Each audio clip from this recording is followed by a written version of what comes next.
महात्मा बसवेश्वर यांचा 16 फुटी अश्वारूढ पुतळा स्वामी विवेकानंद उद्यानात दाखल. लवकरच मुख्यमंत्र्यांच्या हस्ते होणार लोकार्पण.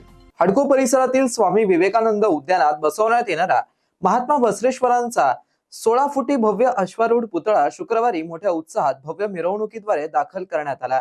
राज्यातील महात्मा बसवेश्वरांचा हा सर्वात मोठा ब्रॉन्झ पुतळा ठरला आहे. शहरात महात्मा बसवेश्वरांचा पुतळा उभारण्याची मागणी अनेक वर्षांपासून समाजाच्या वतीने करण्यात येत होती.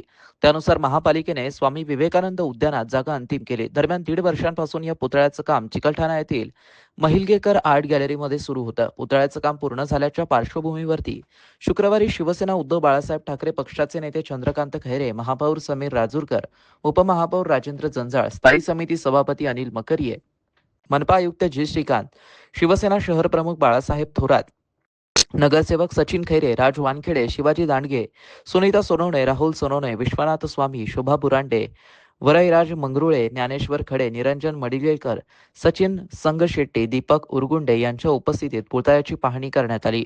पुतळ्याचं वजन आणि उंची पाहता विशेष क्रेनच्या साहाय्याने चिकलठाणा ते हडको हे अंतर पार करून हा भव्य पुतळा उद्यानात आणण्यासाठी सुमारे 4 तासांचा वेळ लागला. पुतळा उद्यानात पोहोचल्यानंतर महापालिका आयुक्त जी श्रीकांत यांच्यासह वरिष्ठ अधिकाऱ्यांच्या उपस्थितीत तो नियोजित चबुतऱ्यावरती सुरक्षितपणे ठेवण्यात आला.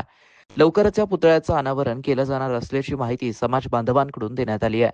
महात्मा बसवेश्वर यांचा पुतळा स्वामी विवेकानंद उद्यानात बसवावा यासाठी शिवसेनेच्या वतीने शिवसेना नेते चंद्रकांत खैरे यांनी या प्रकरणात लक्ष घालून प्रशासनाकडे पाठपुरावा केला होता.